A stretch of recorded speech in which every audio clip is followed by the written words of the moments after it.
So in 2016, the legislature approved Medicaid expansion. A lot of the Republicans voted for Medicaid expansion, and they did so based upon the promise that there was going to be a work requirement.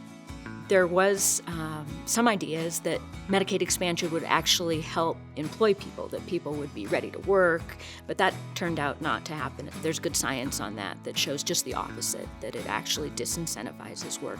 And so without a work requirement, and also considering the expanding budget, I mean, we spend $2.2 billion of our Montana budget on Medicaid, which is an enormous amount. In the end, it squeezes out other priorities, right? Everything from K through 12 education, higher education, transportation, you name it. Everything else goes to the wayside because you have to pay for this large healthcare expense.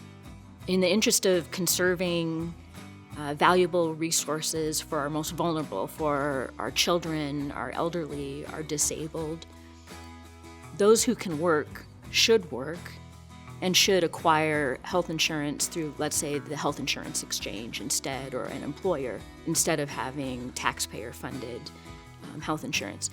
On the federal level right now, the federal government is talking about all different kinds of ideas to deal with that.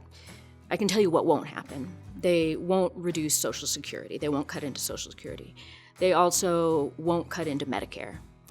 But what they will do, I'm sure of this, is they will decrease the proportional share, their match, that they give to the states for Medicaid. So right now, Montana receives 90% federal funds for every 10% that they put in.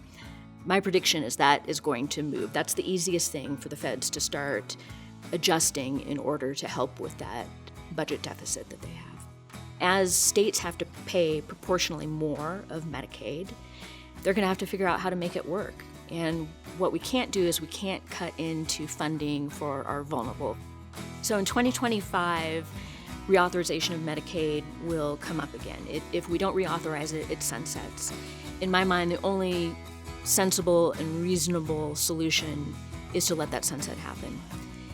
A kind way to let that happen, in my opinion, would be to allow the individuals who are currently on Medicaid expansion to stay on Medicaid expansion, not authorize any more people to be on Medicaid expansion, and instead just gradually let the rolls decline until everybody is off. And then nobody loses coverage that currently has coverage, but instead we can just gradually move them off.